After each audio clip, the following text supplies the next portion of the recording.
Үүсгэсэн төлөвтэй менторшип хөтөлбөрийг засах болон устгах боломжтой байна. Ингэхдээ тухайн менторшип хөтөлбөрийн мөрийн ард байрлах 3 цэгэн дээр даран засах бол засах, устгах бол устгах товчлуурыг дарна. Хэрэв засах бол засах товчлуурн дээр даран өөрийн шинжлэх мэдээллийг оруулан хадгалах товчлуурыг дарна.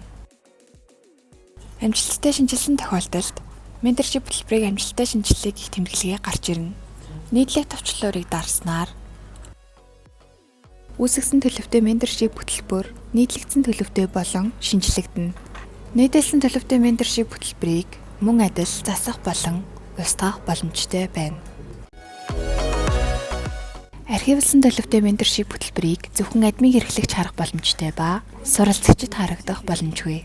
Дууссан төлөвтэй менторшип хөтөлбөрийг админ хэрэглэгч архивлах боломжтой ба ингэхдээ тухайн менторшип хөтөлбөрийн ард байрлах 3 цэгэн дээр даран архивлах товчлуурыг даран тимгийг товчлуурыг дарна. Ингэснээр менторшип хөтөлбөр амжилттай архивлагдлаа гэх мэдээлэл гарч ирнэ.